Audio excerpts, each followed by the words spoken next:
একটি প্যানের মধ্যে দিয়ে দিলাম তেল। তেল গরম হয়ে গেলে দিয়ে দিচ্ছি পেঁয়াজ কুচি। পেঁয়াজটাকে ভালো করে নেড়েচেড়ে ব্রাউন কালার করে নিচ্ছি।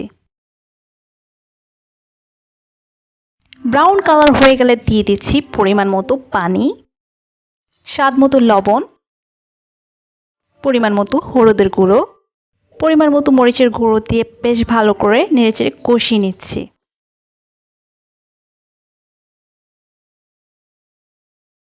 কষানো হয়ে গেলে দিয়ে দিচ্ছি পুঁটি মাছ।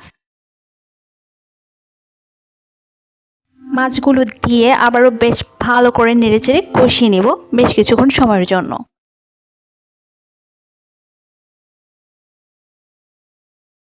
মাছগুলো কষানো হয়ে গেলে এখন আমি মাছগুলো একটি অন্য প্লেটে উঠিয়ে রাখছি।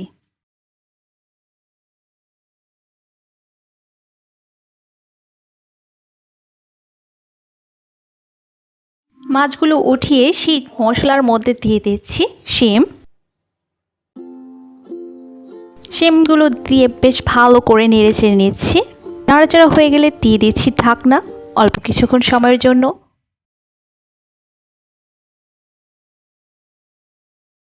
আরও নেড়েচেড়ে এখন পরিমাণ মতো পানি দিয়ে দেব সেদ্ধ হওয়ার জন্য।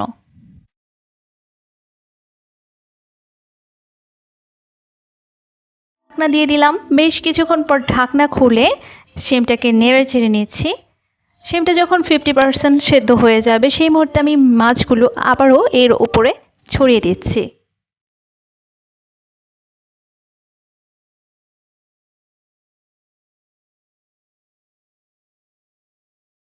উপর থেকে কয়েকটা কাঁচামরিচ দিয়ে দিয়েছি। ধনে পাতা কুচি দিয়ে বেশ কিছুক্ষণ সময়ের জন্য জাল করলেই তৈরি হয়ে যাবে পুঁটি মাছ দিয়ে শিম রান্না। তৈরি হয়ে গেল পুঁটি মাছ দিয়ে শিম রান্না। কেমন লেগেছে অবশ্যই আমাদের কমেন্ট করে জানাতে পারেন। ভালো লাগলে একটি লাইক করে দেবেন। সবাই ভালো থাকবেন।